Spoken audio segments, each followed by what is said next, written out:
ആദ്യമായി ഈ പുണ്യഭൂമിയിൽ ഇന്നേ ദിവസം ഇവിടെ വന്ന് സാക്ഷ്യം പറയാൻ ലഭിച്ച ഈ അനുഗ്രഹത്തെ പ്രതി ഞാൻ സർവശക്തനായ ദൈവത്തോടും കൃപാസനം മാതാവിനോടും ഞാൻ ഒത്തിരി നന്ദി പറഞ്ഞുകൊള്ളുന്നു. എൻ്റെ പേര് ദിബിൻ ദേവസി. ഞാൻ വരുന്നത് UK നിന്നാണ്. എൻ്റെ നാട്ടിലെ സ്ഥലം കാലടി, എടനാട്, ഇടവകയാണ്. ഇന്നിവിടെ സാക്ഷ്യം പറയാനായിട്ട് ആദ്യമായി എനിക്ക് പറയാനുള്ളത് 2017 ഞാൻ വിദേശത്ത് നിന്ന് വെക്കേഷൻ വരുമ്പോൾ എൻ്റെ ഫാമിലിയായിട്ട് വരുമ്പോൾ എൻ്റെ വൈഫ് എന്നോട് പറഞ്ഞു, കൃപാസനം എന്ന് പറഞ്ഞ സ്ഥലമുണ്ട്, അവിടെ നമുക്ക് പോകണം. അന്ന് എനിക്ക് ആദ്യത്തെ കുട്ടി ജനിച്ചിരിക്കുന്ന സമയമാണ്. അപ്പോൾ ഞാൻ എൻ്റെ വൈഫിനോട് ആദ്യമായിട്ട് പറഞ്ഞത് ഇനി ഏതൊക്കെ സ്ഥലങ്ങളുണ്ടെന്നാണ് ചോദിച്ചത്. കാരണം നാട്ടിൽ വന്നു കഴിഞ്ഞാൽ ആകെ 10-28 ദിവസം ഉണ്ടാവുള്ളൂ. അതിൽ തന്നെ പകുതി ദിവസവും അവളുടെ നേർച്ചകൾക്ക് ഓരോ സ്ഥലങ്ങളിലേക്കുള്ള ഓട്ടമാണ്. അപ്പോൾ ഞാൻ വൈഫിനോട് പറഞ്ഞു, നമുക്ക് പോവാം, പക്ഷേ നീ ഒരുപാട് എന്നെ നിർബന്ധിക്കരുത് ഒരു കാര്യങ്ങൾക്കെന്ന് പറഞ്ഞു. കാരണം വൈഫിൻ്റെ അമ്മ അവിടെ ഉണ്ട്, അമ്മ ഒറ്റയ്ക്കാണ്. അപ്പോൾ അമ്മ എല്ലാ സ്ഥലങ്ങളിലും പ്രാർത്ഥനയ്ക്ക് പോകും. അപ്പോൾ ഞാൻ വൈഫിനോട് പറയും, അമ്മ ഒറ്റയ്ക്കാണ്, അമ്മയ്ക്ക് ഇഷ്ടം പോലെ സമയമുണ്ട്, അമ്മയ്ക്ക് പ്രാർത്ഥനകൾക്കായിട്ട് ഓരോ സ്ഥലങ്ങളിൽ പോകാൻ പറ്റും, പ്രാർത്ഥിക്കാൻ പറ്റും. പക്ഷെ നമുക്ക് അതേപോലെ അല്ലല്ലോ. അതിനനുസരിച്ച് നീ അമ്മയുടെ വർത്തമാനം കേട്ട് നമ്മൾ വെക്കേഷൻ വരുമ്പോൾ ഓരോ സ്ഥലങ്ങളിലേക്കും എന്നെയും കൂടി അതിലേക്ക് കൊണ്ടുപോകരുതെന്ന് പറയും. പക്ഷെ അങ്ങനെ 2017 ഇവിടെ വന്നു. ആ സമയത്ത് ആദ്യമായിട്ട് ഞാൻ ഈ ഭാഗത്തേക്ക് ആദ്യമായിട്ടായിരുന്നു വന്നത്. അപ്പോൾ ആദ്യമായിട്ട് വരുമ്പോൾ തന്നെ അവിടെ അച്ഛൻ ക്ലാസ് എടുത്തുകൊണ്ടിരിക്കേണ്ടായിരുന്നു. കുറച്ചു നേരം കേട്ടു. എനിക്ക് അച്ഛൻ്റെ സംഭാഷണ ശൈലിയും കാര്യങ്ങളൊന്നും അത്രയ്ക്കും ഇഷ്ടപ്പെട്ടില്ല. കാരണം ഇഷ്ടപ്പെടാതെയാണല്ലോ ഞാൻ വന്നത്. അതിനുശേഷം ഇവിടെ വന്നിരുന്നു. അപ്പോൾ ഞാൻ വൈഫിനോട് പറഞ്ഞു, നീ പെട്ടെന്ന് കാര്യങ്ങളൊക്കെ തീർത്ത് പ്രാർത്ഥിക്കാനുണ്ടെങ്കിൽ വേഗം പ്രാർത്ഥിച്ചിട്ട് വരണം. ഞാൻ എന്നിട്ട് അവസാനം ആ മൂലയ്ക്ക് അവിടെ ചെയറിലിരിക്കായിരുന്നു. ഇതിന് ശേഷം ഞങ്ങൾ വെക്കേഷൻ കഴിഞ്ഞ് തിരിച്ചു പോയപ്പോൾ ഞാൻ വൈഫിനോട് അത്ര ഹാപ്പി ആയിരുന്നില്ല. ഇതിന് ശേഷം 2019 വെക്കേഷൻ വന്നപ്പോഴും ഞാൻ വന്നു.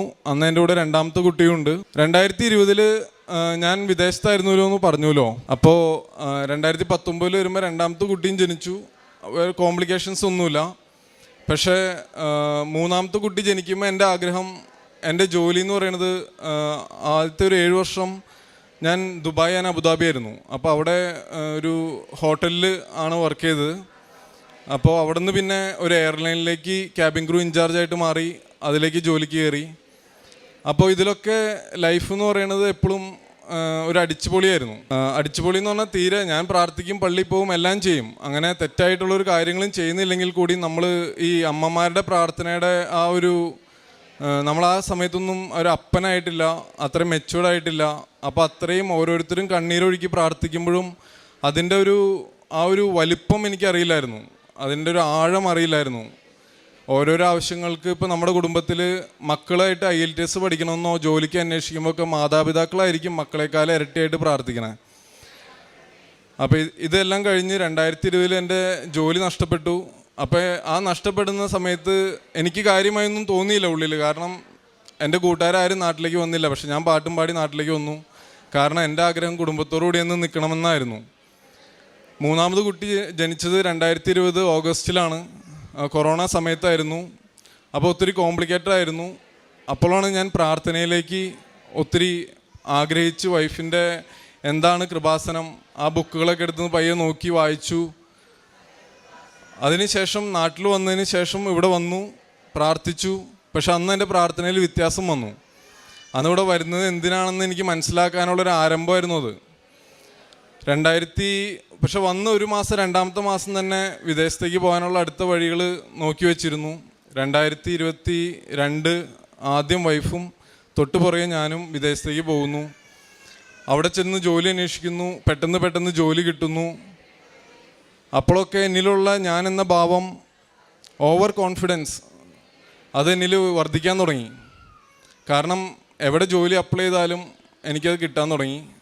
എനിക്കങ്ങനെ ജോലിക്കൊരു ബുദ്ധിമുട്ടുണ്ടായിരുന്നില്ലെങ്കിലും അവിടെ ഗ്രേറ്റ് ഓർമണ്ട് സ്ട്രീറ്റ് എന്ന് പറഞ്ഞാൽ വേൾഡിൽ തന്നെ ബെസ്റ്റ് ഹോസ്പിറ്റലിൽ ഒന്നായ ഹോസ്പിറ്റലിൽ എനിക്ക് എക്സ്പീരിയൻസ് ഉള്ളതുകൊണ്ടും അത്യാവശ്യം ഇംഗ്ലീഷ് ഹാൻഡിൽ ചെയ്യാൻ സാധിക്കണ കാരണം എനിക്ക് അവിടെ തന്നെയാണ് ആദ്യമായിട്ട് ജോലി കിട്ടിയത്.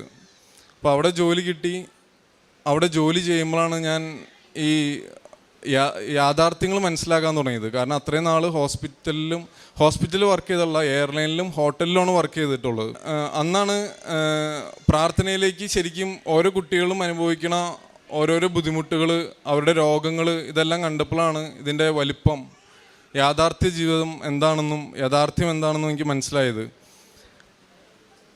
ഈ ഗ്രേറ്റ് ഓർമണ്ട് സ്ട്രീറ്റിൽ വരുന്ന പിള്ളേരെന്ന് പറയുന്നത് ഈ വേൾഡിൽ തന്നെ ഏറ്റവും കോംപ്ലിക്കേറ്റഡ് ആയിട്ടുള്ള രോഗങ്ങളായിരിക്കും ആ ഹോസ്പിറ്റലിൽ അഡ്മിഷൻ എടുക്കുക. അപ്പോൾ അതിൽ ഇൻറ്റേർണൽ ഓർഗൻസ് ഇല്ലാത്ത പിള്ളേരുണ്ടാവും, അല്ലെങ്കിൽ ക്യാൻസർ സംബന്ധമായ അസുഖങ്ങളുള്ള പിള്ളേരുണ്ടാവും. അങ്ങനെ ഒത്തിരി ബുദ്ധിമുട്ടുകളിൽ കടന്നു പോകണതാണ്. പക്ഷെ അവർക്ക് പൈസയുണ്ട്. ഇൻ്റർനാഷണൽ പേഷ്യൻസ് വാർഡ് എന്ന് പറഞ്ഞാൽ വലിയ വലിയ ഷേഖുമാരുടെയും വലിയ വലിയ കോടീശ്വരന്മാരുടെ കുട്ടികളൊക്കെ ആയിരിക്കും അവിടെ പേയ്മെൻറ്റ് കൊടുത്ത് അവർ ചികിത്സിക്കുക. അപ്പോൾ അന്ന് എനിക്കൊരു കാര്യം മനസ്സിലായി. ഒരു കാലത്ത് പൈസയാണ് എല്ലാം, അല്ലെങ്കിൽ പൈസ ഉണ്ടെങ്കിലാണ്, ഇന്നും നമ്മൾ വിശ്വസിക്കുന്നത് പൈസ ഉണ്ടെങ്കിലേ കാര്യങ്ങൾ നടക്കുകയുള്ളൂ, പൈസ വേണം പൈസ വേണം.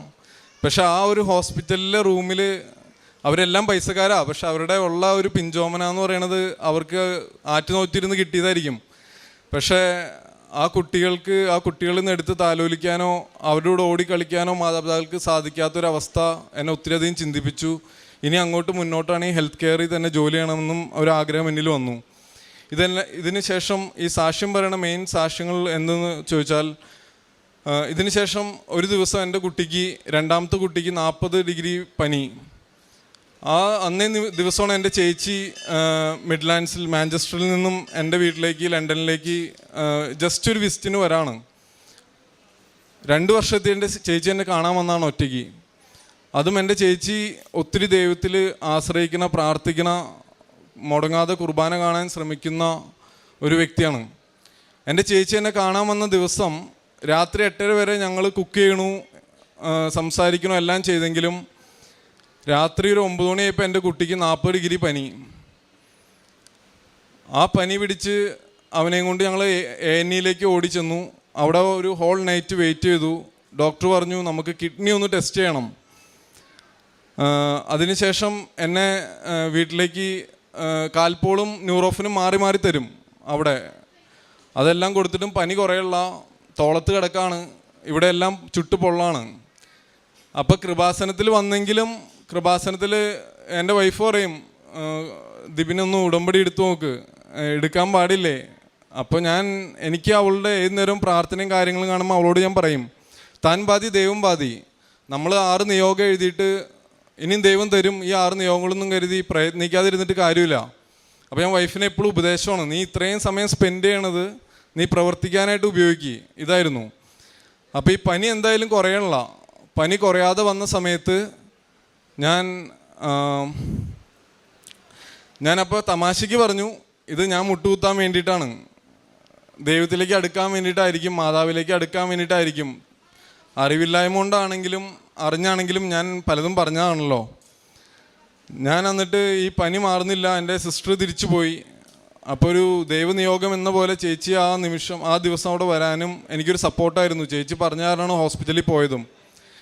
ഇതിന് ശേഷം എൻ്റെ വൈഫ് ജോലിക്ക് പോയേക്കണു.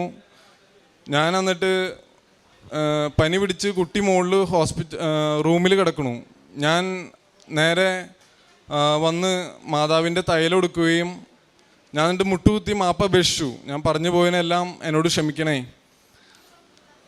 ഞാൻ ഈ തൈലം പൂശി പ്രാർത്ഥിക്കുന്ന സമയത്ത് എൻ്റെ കൊച്ചിൻ്റെ പനി വിട്ടു പോകണേന്നെല്ലാം പ്രാർത്ഥിച്ചിട്ട് ഞാൻ മുകളിൽ ചെന്ന് തൈലം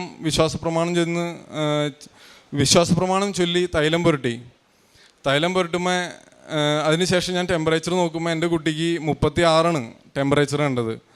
ആ നിമിഷം തന്നെ ആ പനി വിട്ടുപോയി. അതെനിക്കൊരു അനുഭവമായിരുന്നു. അങ്ങനെ ഞാൻ ഓൺലൈൻ ഉടമ്പടി എടുക്കുകയാണ്. ഞങ്ങൾ അവിടെ നിന്ന് വീട് ഷിഫ്റ്റ് ചെയ്യാൻ നോക്കുന്നു. ഒത്തിരി ദൂരയിലേക്ക് 2.5 മണിക്കൂർ യാത്ര ചെയ്യണം. അവിടേക്ക് ഷിഫ്റ്റ് ചെയ്യണേക്കാളും മുമ്പ് നമുക്ക് ആദ്യമായി വേണ്ടത് ഒരു അക്കോമഡേഷനാണ്. നല്ലൊരു ഭവനം വേണം, സമാധാനവും സന്തോഷമായിട്ട് താമസിക്കാൻ പറ്റിയൊരു ഭവനം. പക്ഷേ അവിടെ എൻ്റെ ചേച്ചി പറഞ്ഞു, റെൻറ്റിന് വീട് കിട്ടാൻ ഭയങ്കര ബുദ്ധിമുട്ടാണ്, അവർ ഒത്തിരി അന്വേഷിച്ചൊന്നും കിട്ടുന്നില്ല. ഞാൻ പ്രാർത്ഥിച്ചു. ഓൺലൈൻ ഉടമ്പടിയിൽ എൻ്റെ ആവശ്യം എന്തൊക്കെയാണോ ഞാൻ ആഗ്രഹിച്ചത് അതെല്ലാം എഴുതി. അങ്ങനെ ഒരു വീട് ഓൺലൈൻ കണ്ടു. എൻ്റെ ചേച്ചി പോയി ആ ഭവനം നോക്കി. ചേച്ചി വളരെ സന്തോഷിച്ചു, എൻ്റെ അടുത്ത് പറഞ്ഞു നല്ലതാണ്. അങ്ങനെ ഞങ്ങൾക്ക് പേ ചെയ്യാൻ പറ്റുന്ന ആ ഒരു പേയ്മെൻറ്റ് അഫോർഡ് ചെയ്യാൻ പറ്റുന്ന രീതിയിലുള്ള ഒരു ഭവനം എനിക്ക് അവിടെ ലഭിക്കുകയുണ്ടായി. അതുവഴി അടുത്ത കാര്യം എന്താണെന്ന് വെച്ച് കഴിഞ്ഞാൽ, ഞാൻ പറഞ്ഞല്ലോ നമുക്ക് എവിടെ ജോലി അപ്ലൈ ചെയ്താലും നമുക്ക് ജോലി ലഭിക്കുന്നു. ഇതേപോലെ തന്നെ അവിടെ ചെല്ലുന്നു, ആദ്യമായിട്ട് ഒരു ഇൻ്റർവ്യൂ അറ്റൻഡ് ചെയ്യുന്നു. അത് ഇതേപോലെ ഒരു ഹോസ്പിറ്റലിലായിരുന്നു. പക്ഷേ ഞാൻ വിചാരിച്ചു ആ ജോലിക്ക് പോകണ്ട, കാരണം ഞാൻ എവിടെ അപ്ലൈ ചെയ്താലും എനിക്ക് ജോലി കിട്ടും. അപ്പോൾ ആ ഒരു ഓവർ കോൺഫിഡൻസ് ഉള്ളതുകൊണ്ട് തന്നെ മറ്റെല്ലായിടത്തും ജോലി അന്വേഷിച്ചു. അവസാനം ജോലി എങ്ങും വേറെ റെഡി ആയില്ല. അപ്പോൾ ഈ ജോലി എങ്ങും റെഡി ആവാത്തത് കൊണ്ട് തന്നെ തൊട്ടടുത്തുള്ളൊരു ഫാക്ടറിയിൽ ഞാൻ ജോലിക്ക് പോയി. അവിടെ ജോലിക്ക് ചെന്ന് അവിടെ ജോലി 2-3 ദിവസം ചെയ്തു. അപ്പോഴേക്കും ആദ്യം ചെയ്ത ജോലിയുടെ പേപ്പർ വർക്കുകളെല്ലാം കംപ്ലീറ്റ് ആയി. ഇനി പോകണമോ വേണ്ടയോ, 45 മിനിറ്റ് ഡ്രൈവ് ചെയ്യാനുണ്ടായിരുന്നു. ഞാൻ എന്നിട്ട് നന്നായി പ്രാർത്ഥിച്ചൊരുങ്ങി ആ ജോലി തുടങ്ങി. പക്ഷെ ജോലി തുടങ്ങണ സമയത്തും ഇനി എങ്ങനെ മുന്നോട്ട് പോകും, കാരണം വൈഫിന് 3 ദിവസം ജോലി ചെയ്യണം. എനിക്ക് 3 ദിവസത്തേക്കുള്ളിൽ ജോലി ചെയ്യാൻ പറ്റില്ല. 5 ദിവസത്തെ ട്രെയിനിങ്സ് വരുന്നുണ്ട്. അപ്പോൾ പലപ്പോഴായിട്ടുള്ള ട്രെയിനിങ്ങുകളിൽ വൈഫിൻ്റെ ജോലിനെ അത് ബാധിക്കും.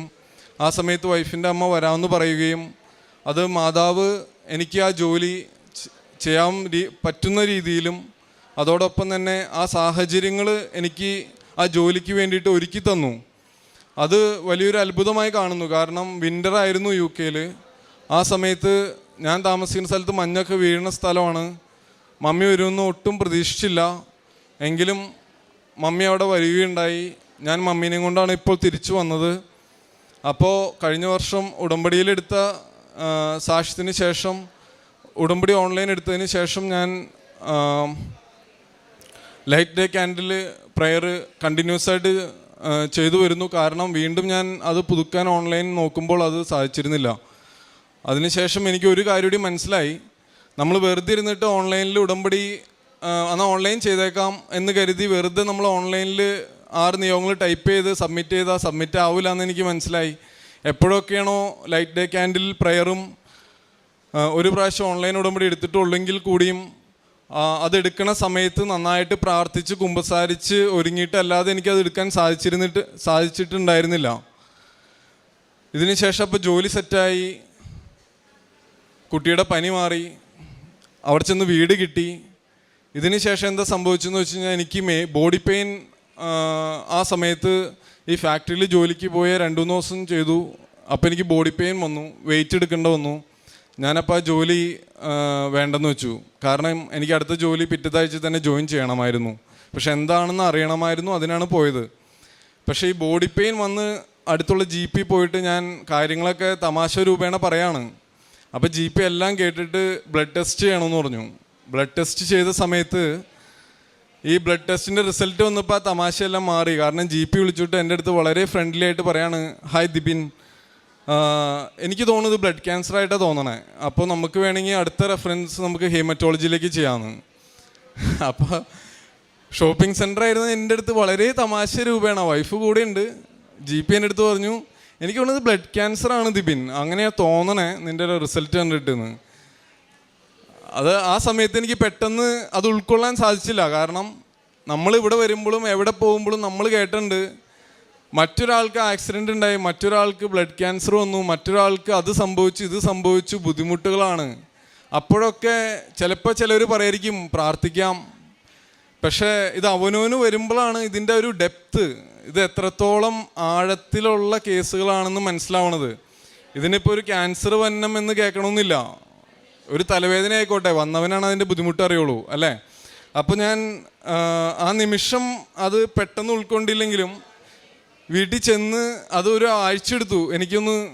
കാരണം 2-3 വീക്സോളം ഉണ്ട് എനിക്ക് അടുത്ത അപ്പോയിൻമെൻറ്റ്. ഞാനത് വൈഫിനോട് പറഞ്ഞു. പക്ഷെ അവൾ പ്രാർത്ഥിക്കണോണ്ടും എപ്പോഴും ഈ പ്രാർത്ഥിക്കണോണ്ടാണോന്നും അറിയില്ല, അവളോട് എന്തെങ്കിലും പറഞ്ഞാൽ അവൾ പെട്ടെന്ന് അങ്ങനെ കരയണതോ അങ്ങനെ തകരണതോ ആയിട്ട് ഞാൻ കണ്ടിട്ടില്ല. കരയാണെങ്കിൽ എൻ്റെ മുമ്പിൽ കരയില്ല, മാതാവിനോടെ കരയുള്ളൂ, മാതാവിൻ്റെ അടുത്ത് പ്രാർത്ഥിച്ചിട്ടേ കരയുള്ളൂ. അങ്ങനെ ശരി ഞാൻ സമ്മതിച്ചു, ഓക്കെ ഇതാണ് ദൈവത്തിൻ്റെ ഹിതങ്ങി നടക്കട്ടെ, കാരണം എനിക്കിതൊന്നും ചെയ്യാനില്ലല്ലോ.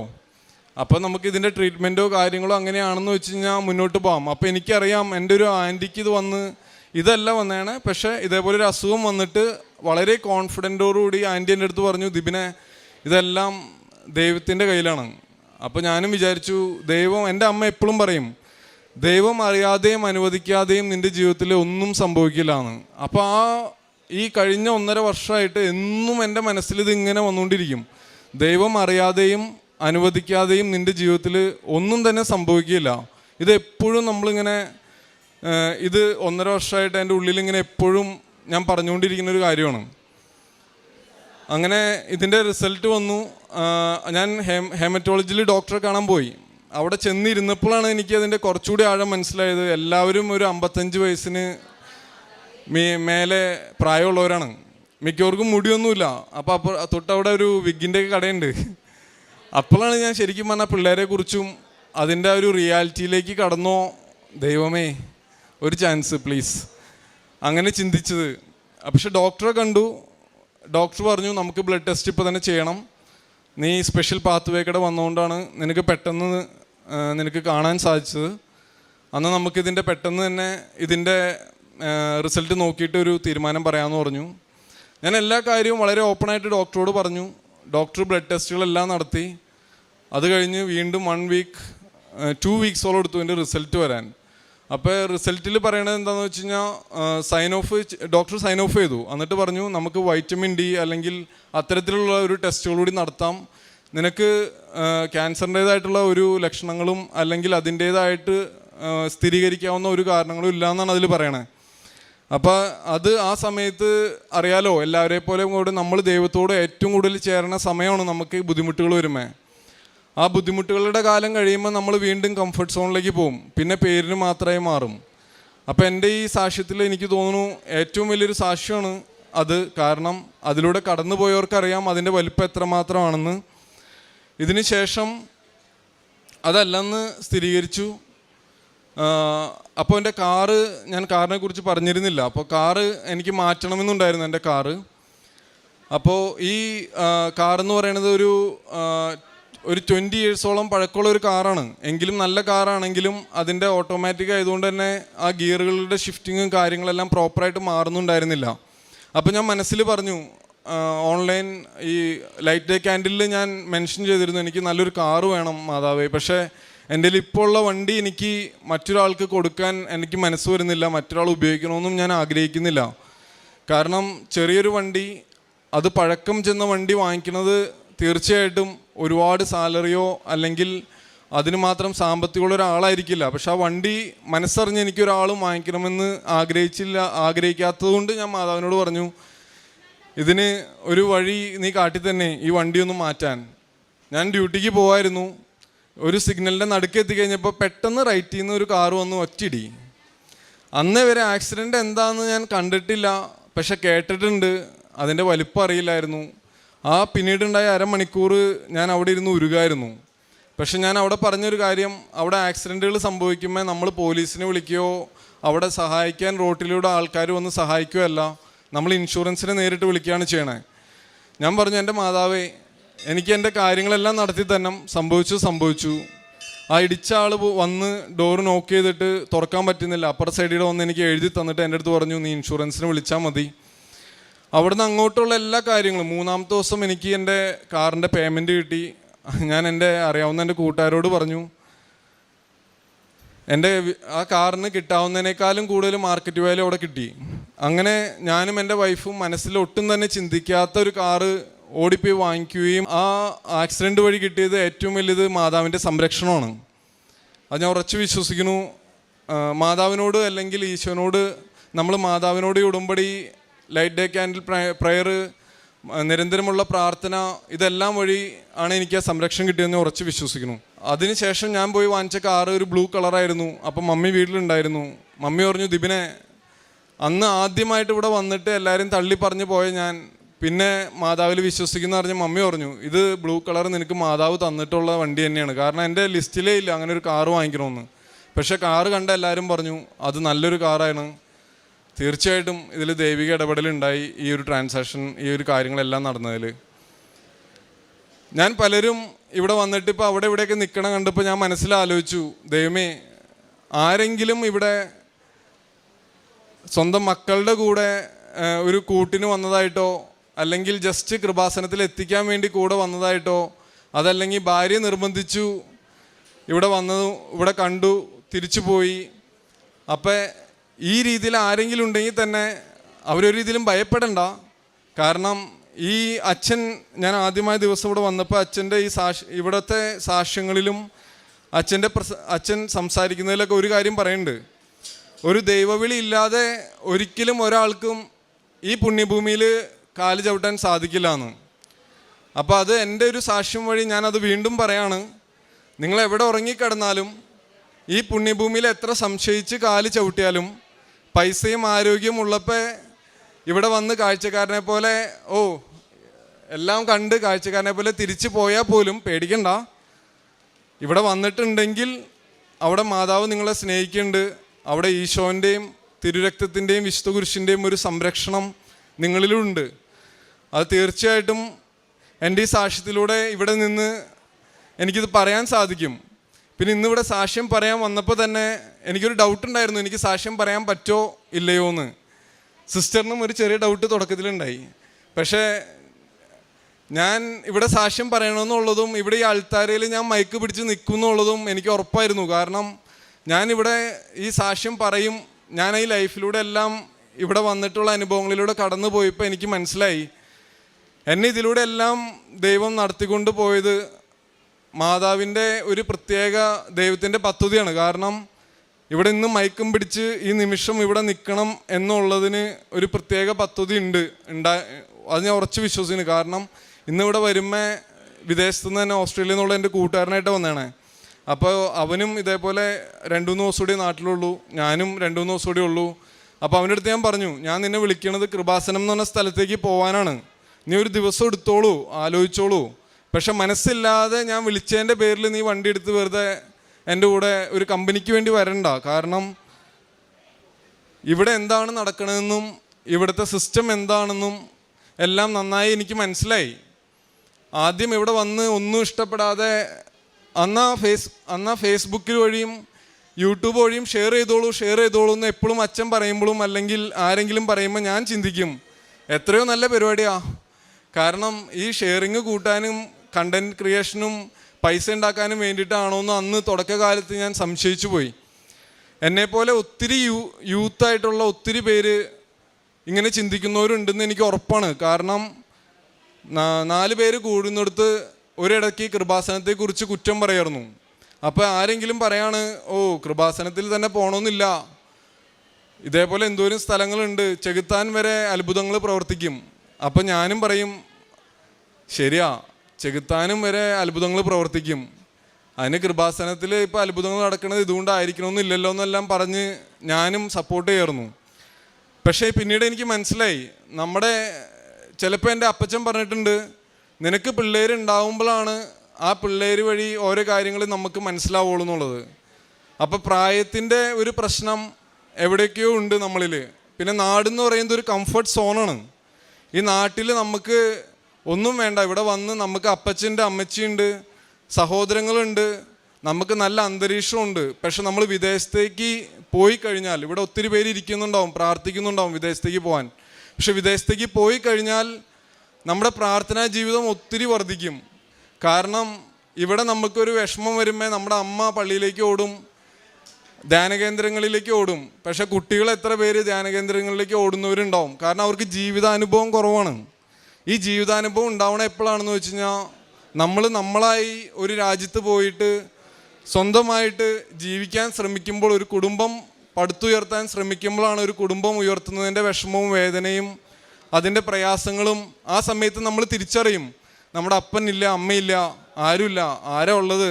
നമ്മുടെ റൂമിൽ വെച്ചിരിക്കുന്ന കുരിശുമേൽ തൂങ്ങിക്കിടക്കുന്ന നമ്മുടെ ഈശോ, മാതാവ്, ഇതൊക്കെയാണ് നമുക്കുള്ളത് കൂട്ട്. അപ്പോൾ നമ്മുടെ വിശ്വാസം വർദ്ധിക്കും. മറ്റാരോടും പറഞ്ഞ് നമ്മുടെ വിഷമങ്ങൾ ഷെയർ ചെയ്ത് നടന്നൊരു സമയമുണ്ടാവും. ഇപ്പോൾ ഏറ്റവും കൂടുതൽ എല്ലാവരും എന്ത് ഫൈനാൻഷ്യൽ ക്രൈസിസ് ആയിക്കോട്ടെ, ഹെൽത്ത് കണ്ടീഷൻ ആയിക്കോട്ടെ, എന്ത് ഇഷ്യൂ വന്നാലും ആരോടും പറയാൻ ആഗ്രഹിക്കുന്നില്ല. അവനൊരു ബുദ്ധിമുട്ടില്ല എന്ന് അറിയിക്കാനാണ് എല്ലാവരും മത്സരിക്കുന്നത്. ഞാനിവിടെ ഈ സാക്ഷ്യം പറയുമ്പോൾ ഞാൻ പറയാണ്, എന്നെപ്പോലെ ഒത്തിരി പേര് ബുദ്ധിമുട്ടുകൾ അനുഭവിക്കുന്നവരുണ്ടാവും, എന്നെപ്പോലെ ഒത്തിരി പേര് സംശയത്തോടെ നോക്കി കാണുന്നതുണ്ടാവും. ഈ കൃപാസനം എന്നുള്ളത് സ്വർഗത്തിനും ഭൂമിക്കും ഇടയ്ക്ക് ദൈവം പണിതിട്ടുള്ള ഒരു ബ്രിഡ്ജാണ്. ഈ ബ്രിഡ്ജിലൂടെ ഇവർ പറയുന്ന കാര്യങ്ങൾ അതൊരിക്കലും നമ്മൾ സത്യക്രിസ്ത്യാനികൾ അല്ലെങ്കിൽ ദൈവത്തിൽ വിശ്വസിക്കുന്നവർ പാലിക്കേണ്ട കാര്യങ്ങളെ ഇവിടെ പറയുന്നുള്ളൂ. അതുകൊണ്ട് തന്നെ തീർച്ചയായിട്ടും ഈ കൃപാസനത്തിൽ വന്നിട്ടുള്ള ഒരാൾ പോലും എല്ലാം ഉൾക്കൊള്ളാൻ സാധിച്ചില്ലെങ്കിൽ പോലും ഒരു ദൈവവിളി ഇല്ലാതെ ഇവിടെ വരാൻ സാധിക്കില്ല എന്നും അതുവഴി അവരറിയാതെ തന്നെ ഒത്തിരി അനുഗ്രഹങ്ങൾക്കിടെ ഒരു ബണ്ടിലായിട്ടാണ് അവർ ഇവിടുന്ന് തിരിച്ചു പോകുന്നത് എന്ന് ഞാൻ ഉറച്ചു വിശ്വസിക്കുന്നു. ഇവിടെ വന്ന് സാക്ഷ്യം പറയാൻ, അതേപോലെ തന്നെ പ്രേക്ഷിത പ്രവർത്തനങ്ങളായിട്ട് ഞാൻ ചെയ്തത് എന്താണെന്ന് വെച്ചാൽ, നമുക്ക് ഒരു 3 കുട്ടികളായിട്ട് വിദേശത്ത് ജീവിക്കുന്നവർക്കറിയാം സമയത്തിൻ്റെ പരിധി, നമുക്ക് സമയ ലഭ്യത ഒത്തിരി കുറവാണ് മറ്റുള്ള പ്രേക്ഷിത പ്രവർത്തനങ്ങൾക്ക് ഇറങ്ങാൻ. പക്ഷേ ആരെങ്കിലും സങ്കടങ്ങൾ പറയുമ്പോൾ അവരുടെ ആവശ്യങ്ങൾ ജെന്യൂനാണെന്ന് മനസ്സിലാക്കി കഴിഞ്ഞാൽ നമ്മളെ കൊണ്ടാവാവുന്ന സഹായങ്ങൾ അവർക്ക് ചെയ്യാറുണ്ട്. പിന്നെ ഏതൊരു വ്യക്തിക്കും വളരെ എളുപ്പത്തിൽ ചെയ്യാൻ പറ്റിയൊരു പ്രേക്ഷിത പ്രവർത്തനമാണ് നമ്മുടെ ഫേസ്ബുക്കിലും വാട്സപ്പിലൊക്കെ സ്റ്റാറ്റസ് ഇടാന്നുള്ളതും ഷെയർ ചെയ്യാന്നുള്ളതും വചനം പങ്കുവെക്കുക എന്നുള്ളതും. വചനം പങ്കുവെക്കുന്നത് സ്റ്റാറ്റസായിട്ട് വാട്സപ്പിൽ കണ്ടില്ലെങ്കിൽ എൻ്റെ കൂട്ടുകാർ ചോദിക്കാറുണ്ടായിരുന്നു, ദിബിനെ ഇന്നൊന്നും കണ്ടില്ലല്ലോ, നിൻ്റെ സ്റ്റാറ്റസ് കണ്ടിട്ടാണ് ഞങ്ങൾക്ക് അന്നത്തെ ഒരു എനർജി കിട്ടണേന്ന്. പിന്നെ എല്ലാവരോടും ഞാൻ കൃപാസനത്തെക്കുറിച്ച് സംസാരിക്കാൻ തുടങ്ങി. പലപ്പോഴും എന്നേക്കാളും പ്രായം കുറഞ്ഞിട്ടുള്ളവരുടെയൊക്കെ എല്ലാവരുടെയും പ്രശ്നം, നമ്മൾ ഈ കൃപാസനത്തെക്കുറിച്ചും ദൈവത്തെക്കുറിച്ചൊക്കെ മറ്റുള്ളവരോട് പറയുകയും പള്ളിയിലെ എല്ലാ സുഖം പോയി കഴിഞ്ഞാൽ അതൊരു മറ്റുള്ളവരുടെ മുമ്പിലൊരു ചെറിയ കുറച്ചിലായിട്ടാണ് എല്ലാവരും കാണുന്നത്. പക്ഷേ സത്യത്തിൽ പറഞ്ഞാൽ നമ്മുടെ ഓരോരുത്തരുടെയും ജീവിതത്തിൽ ഓരോ അവസ്ഥകൾ വരുമ്പോഴാണ് ഇതിൻ്റെ ആഴം മനസ്സിലാക്കണേ. ആദ്യമേ പള്ളി പോകുമ്പോൾ എന്താണ് കുർബാന എന്നും കുർബാനയിൽ എത്രത്തോളം അതിന് ഡീപ്പായിട്ട് പങ്കെടുക്കണമെന്നും മനസ്സിലാക്കാൻ സാധിക്കാത്തൊരു കാലഘട്ടം എൻ്റെ ജീവിതത്തിലുണ്ടായിരുന്നു. ഉടമ്പടി എടുത്തതിന് ശേഷം പ്രാർത്ഥനയിൽ അതെല്ലാം ശ്രദ്ധിക്കാൻ തുടങ്ങിയതിന് ശേഷവും പാലിക്കാൻ തുടങ്ങിയതിന് ശേഷവും ഓരോ കുർബാനയും അത് മുടക്കരുതെന്നും കുർബാന നടക്കുമ്പോൾ തന്നെ ലഭിക്കുന്ന സമയമനുസരിച്ച് പള്ളിയിൽ പോകാനും പരിശ്രമിക്കാറുണ്ട്, കുമ്പസാരിക്കാറുണ്ട്. ഇത്രയേറെ അനുഗ്രഹങ്ങൾ തന്ന കൃപാസന മാതാവിനും അതോടൊപ്പം തന്നെ സർവശക്തനായ ദൈവത്തിനും 1000 നന്ദി. ഒരു കാര്യം പറയാൻ ഞാൻ വിട്ടുപോയി. ആദ്യമായിട്ട് ഞാൻ വന്നപ്പോൾ ഈ രൂപത്തിൽ നേരിട്ട് വന്ന് എനിക്ക് തൊട്ടുമുത്തി പ്രാർത്ഥിക്കാമായിരുന്നു.